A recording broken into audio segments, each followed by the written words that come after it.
हरियाणा में लगातार हो रही बारिश के बाद मच्छर जनित बीमारियों का खतरा बढ़ गया है। रेवाड़ी भी इससे अछूता नहीं है। रेवाड़ी में लगातार डेंगू मलेरिया के केस सामने आ रहे हैं।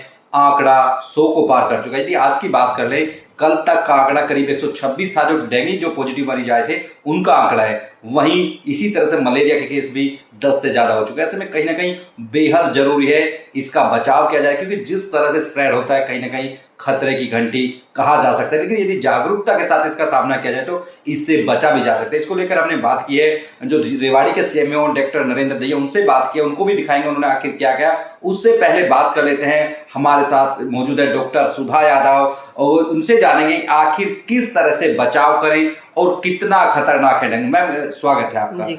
नमस्कार जी। कितना जरूरी है इसके लिए जागरूक रहना, कैसे बचाव करें? First of all, thank you so much for inviting me. I am doctor Sudha Yadav. I am MBBS MD child specialist and intensivist. तो हम आज बात करेंगे वेक्टर बॉर्न डिजीज पे। देखिए, वेक्टर बॉर्न डिजीज क्या होती हैं? मच्छर, या वेक्टर मतलब वाहक, जो बीमारियां वेक्टर की वजह से होती हैं। जैसे अपना एक नेशनल प्रोग्राम है, NVBCD बोलते हैं उसको, national vector borne disease control programme. ये काफ़ी सालों से इन फोर्स है। इसमें वेक्टर बॉर्न जो भी डिजीजेज हैं, जिसमें डेंगू आ गया, मलेरिया आ गया, येलो फीवर तो इंडिया में होता नहीं है, लेकिन वो उसकी कैटेगरी में आता है। तो वेक्टर बॉर्न डिजीजेज हमेशा बारिश के मौसम में बढ़ती हैं। बारिश के मौसम में वेक्टर बॉर्न डिजीजेज के अलावा जो अपने इस एरिया में और कॉमन है, डेंगू मलेरिया के अलावा स्क्रब टाइफस यहाँ बहुत कॉमन है और बहुत इजीली मिस होता है। कॉम्प्लिकेटेड एंटेरिक फीवर, मोती झारा जिसको हिंदी में कहते हैं, और हेपेटाइटिस A, ये बहुत कॉमन है। तो हमें ये चीज़ का भी ध्यान रखना है कि डेंगू मलेरिया के साथ और मिक्स्ड इन्फेक्शन भी हो सकते हैं। जहाँ तक मलेरिया की बात है, मलेरिया के 4 स्ट्रेन्स होते हैं अपने हरियाणा में। प्लाज्मोडियम वाइवेक्स और प्लाज्मोडियम फाल्सिपेरम ज़्यादा कॉमन है। हालांकि एम्पेरिकल थेरेपी के बाद काफ़ी कम हो गया है डिजीज लोड मलेरिया का एज सच। लेकिन डेंगू का क्या है कि सीरोटाइप हर साल रिवाइज होता है। 4 सीरोटाइप्स होते हैं डेंगू के, डेन 1 2 3 4 होता है। और डेंगू के जितने भी सब्सिक्वेंट इन्फेक्शन है, जैसे सेकेंड या थर्ड इन्फेक्शन होगा, तो जितना सब्सिक्वेंट इन्फेक्शन होगा it will be more serious in terms of low platelet count, thrombocytopenia, shock, myocarditis and all. Doctor साहब, बारिश के दिनों में क्यों ज्यादा होता है? क्योंकि बताया जाता है कि सितंबर से नवंबर तक एक ज्यादा संभावना रहती है, आशंका रहती है कि इसके बढ़ने की। देखिए, क्या रहता है, बारिश होने के बाद जहाँ भी पानी इकट्ठा होता है वहां पे मच्छर ज्यादा बढ़ते हैं। मच्छर, डेंगू एक वायरस है, पहले वो मच्छर को इन्फेक्ट करेगा, उसके बाद जब मच्छर काटता है तो वो ट्रांसमिट करता है वायरस को। तो बारिश अपनी अगस्त सितंबर में होती है, उसके बाद जल भराव शुरू होता है, पानी कहीं भी खड़ा रहेगा तो वहां पे मच्छर ज्यादा बनते हैं। मच्छरों के ज्यादा बनने की वजह से मलेरिया और डेंगू ज्यादा फैलता है। दूसरा क्या होता है, dengue malaria vector borne disease के अलावा भी स्क्रब टाइफस जो है ना, अपने इस एरिया में बहुत कॉमन है। ये नॉर्मली इसको इंग्लिश में, हमारी टर्म्स में तो रिकेटिशियल डिजीजेस बोलते हैं, लॉस बॉर्न रिलैप्सिंग फीवर, ये सब टर्म्स बोलते हैं। यहाँ पे ज्यादा होता है, जैसे पशुपालन यहाँ काफी है, तो उनमें जो चिचड़े और ये लगते हैं, इनकी वजह से ये बुखार आता है और ये बहुत कम डायग्नोज हो पाता है। ये बहुत इंपॉर्टेंट है, स्क्रब न्यूमोनाइटिस, स्क्रब हेपेटाइटिस, इसको डायग्नोज करना। जो आप बता रहे, इसके लक्षण क्या हैं, कैसे पहचाने लोग कि उसको स्क्रब टाइफस है? देखिए, कोई भी इंसान है जिसको 5 से 7 दिन से फीवर आ रहा है, सांस लेने में तकलीफ हो रही है, डेंगू मलेरिया नेगेटिव आ रहा है, तो स्क्रब टाइफस का टेस्ट जरूर होना चाहिए। स्क्रब टाइफस से फीवर के अलावा न्यूमोनाइटिस भी हो सकता है, डिफिकल्टी इन ब्रीदिंग हो सकती है, और हेपेटाइटिस भी उससे कॉमन है। दूसरा, अभी डेंगू के केसेस तो बहुत रिपोर्ट हो रहे हैं, लेकिन हेपेटाइटिस भी काफ़ी बढ़ रहा है। अभी मैंने रिसेंटली पढ़ा था टाइम्स ऑफ इंडिया में, दिल्ली NCR में 40% केसेस एक्यूट गैस्ट्रोएंटेराइटिस डायरिया के जो है, they are hepatitis A positive. तो hepatitis A positive food water borne illness होती है। बाहर से जूसेस ना पिए, एक दूसरे का जूठा इस्तेमाल नहीं करें, और हेपेटाइटिस A का वैक्सीन भी आता है, वो भी इफेक्टिव है, तो आप वैक्सीन भी लगवा सकते हैं। टाइफाइड, कॉम्प्लिकेटेड टाइफाइड फीवर भी इस मौसम में बहुत कॉमन होता है। फूड वाटर बॉर्न इलनेस है, टॉयलेट का पानी जब सीवेज वगैरह में जाता है, सारा सर्कुलेशन में वो वहीं से ही फैलता है। हाथ, नॉर्मल हैंड हाइजीन को प्रैक्टिस करें, और साथ में वैक्सीनेशन तो टाइफाइड का भी और हेपेटाइटिस A दोनों का ही अवेलेबल है, तो उसको करवा सकते हैं। दूसरा, मिक्स्ड इन्फेक्शन भी बहुत कॉमन है। जरूरी नहीं है कि किसी को डेंगू पॉजिटिव है तो स्क्रब नहीं हो सकता है साथ में। तो पूरा टेस्टिंग बहुत ज़रूरी है। मेनली हम डिस्कस करेंगे डेंगू के बारे में, क्योंकि dengue is a life threatening illness in itself. कैसे है?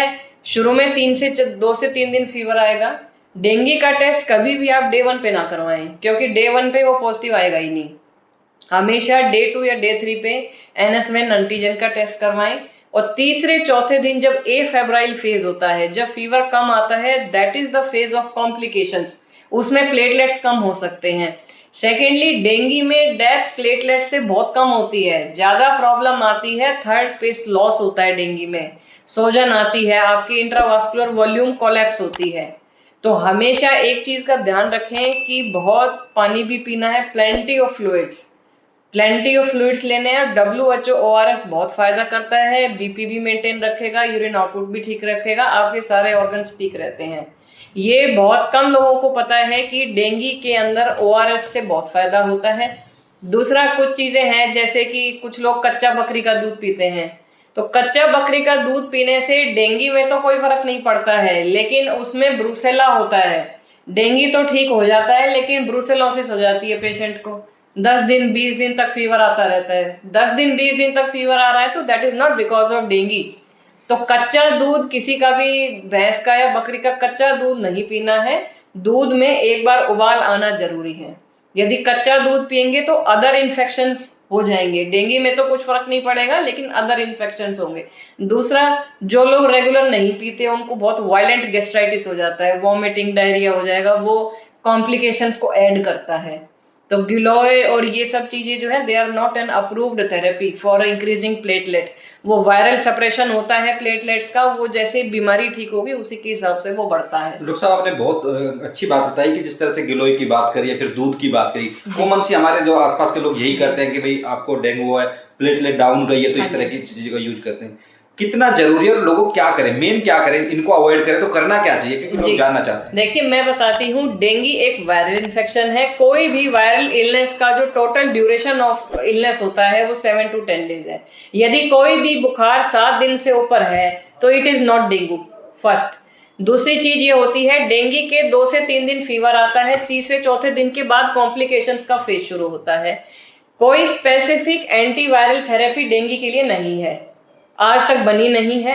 दूसरी चीज, डेंगू का वैक्सीन भी बनाना पॉसिबल नहीं है, क्योंकि जितने सब्सिक्वेंट इन्फेक्शन होंगे they would be more serious. आपके वैक्सीन से क्या होती है, एक लो इम्यूनिटी, एक लो डोज इन्फेक्शन दिया जाता है ताकि उससे इम्यूनिटी बने। That is the principle behind a vaccine, but that is not effective for dengue. It is not effective क्योंकि उसमें इम्यूनोजेनिक मेमोरी होती है। डेन 1 से इन्फेक्शन हुआ है तो अगली बार जब डेन 2 से होगा तो वो और ज़्यादा कॉम्प्लिकेशंस करेगा, और ज़्यादा प्लेटलेट, बोन मैरो सप्रेशन होती है इसमें।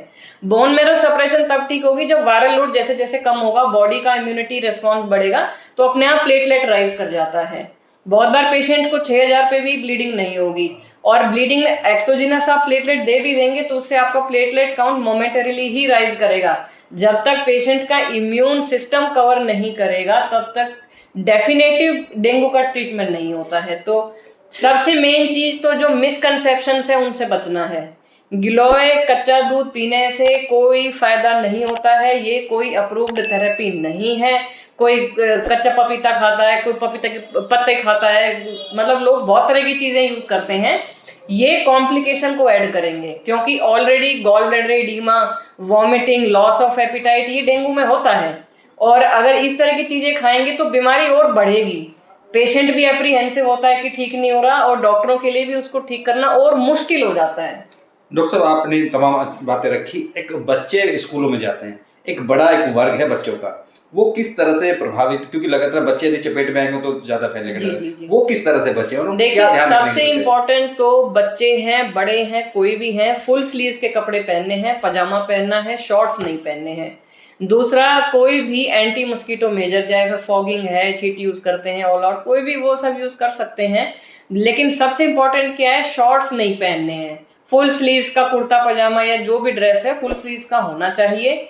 दूसरा, डेंगू का मच्छर ज्यादातर दिन में काटता है। लोगों को ऐसा लगता है कि इवनिंग में मच्छर काटते हैं, ऐसा नहीं है, मच्छर दिन में काटता है डेंगू का। तो एंटी मस्कीटो जो भी मेजर्स होते हैं गवर्नमेंट भी लेती है, फॉगिंग भी करवाते हैं, सब चीजें होती हैं।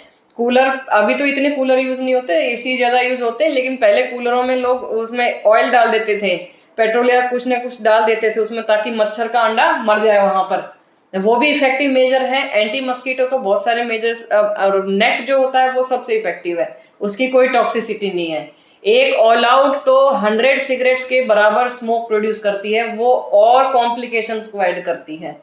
तो एंटी मस्कीटो मेजर्स तो जो भी प्रूव्ड हैं वो सारे यूज किए जा सकते हैं, बट सबसे इंपॉर्टेंट फुल स्लीव्स के कपड़े पहनने हैं। दूसरा, यदि फीवर आता है किसी भी, चाहे टाइफाइड से आता है चाहे डेंगू से आता है, WHO, ORS और प्लेंटी ऑफ फ्लूइड्स, नींबू पानी, घर पे बनी हुई चीजें, लिक्विड्स आप लीजिए, complications by and large prevent हो जाएंगे।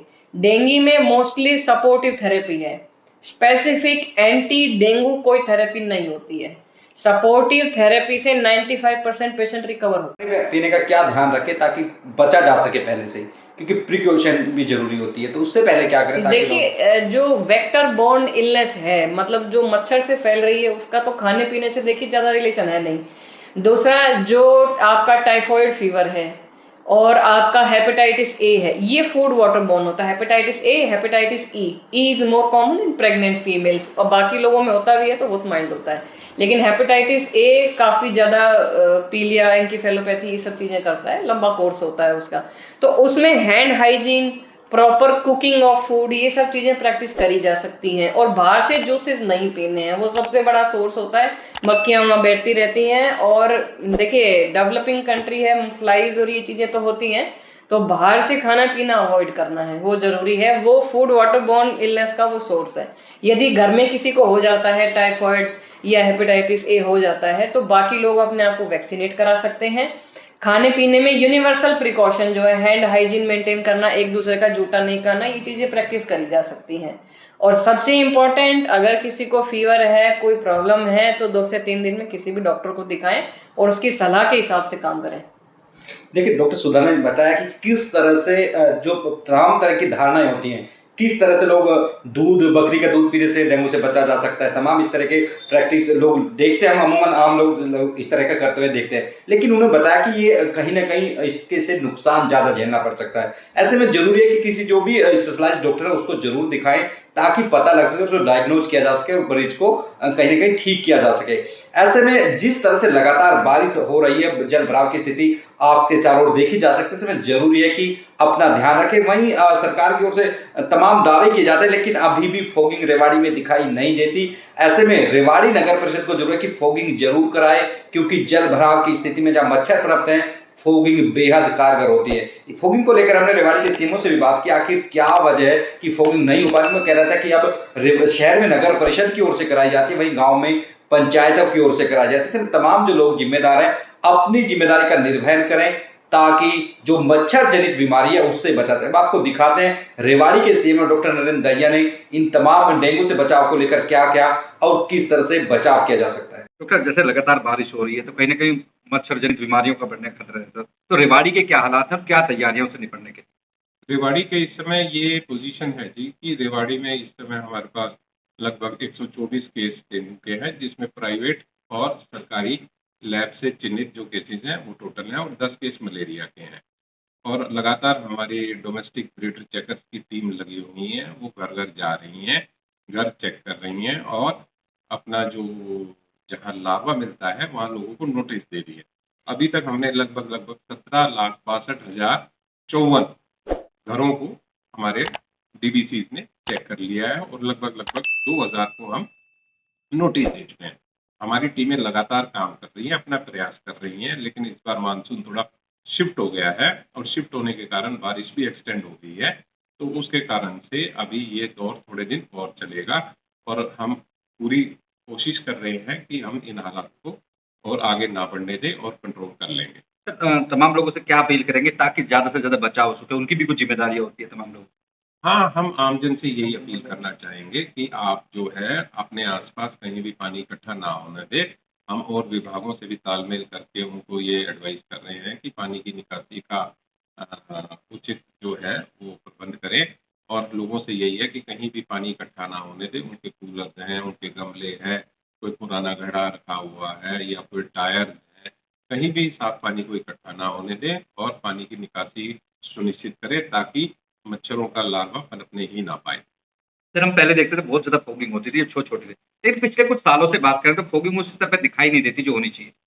जी हाँ, अब फॉगिंग का ये सिस्टम है कि हम अपने जो एमसी का विभाग है, उनको ये जो है मेडिसिन हैं, उनको हम देते हैं और ताकि वो फॉगिंग कर सके। दवाइयों की हमारे पास पूरी उपलब्धता है और हम उनको दे भी रहे हैं। गाँवों में हम सरपंचेस को देते हैं और अभी प्राइमा फेसी ये ड्यूटी फॉगिंग कराने के लिए एमसी की है और सरपंचेस की है। हमारे पास जितनी भी उनकी तरफ से डिमांड आती है, हम बिल्कुल समय पे उनको दवाइयाँ उपलब्ध करा देते हैं। सर एक देखा था कि जो सैंपल तो प्राइवेट अस्पतालों में आते हैं, वो कहीं न कहीं डाटा कंबाइन भी नहीं हो पाता, तो उसमें क्या कहेंगे कि ताकि लोग ज़्यादा से ज़्यादा पता लगे और डिटेक्ट किया जा सके उसको? हमने प्राइवेट सभी हॉस्पिटल्स को ये निर्देश दे रखे हैं कि तुरंत जो भी आदमी इन लक्षणों के साथ आता है, उसकी डेंगू और मलेरिया की जाँच भी कराएँ और वो कर भी रहे हैं और हमें टाइम बाउंड जो है वो रिपोर्टिंग करना सुनिश्चित करें ताकि हम सरकार को इस बारे में समय रहते सूचना दे सकें।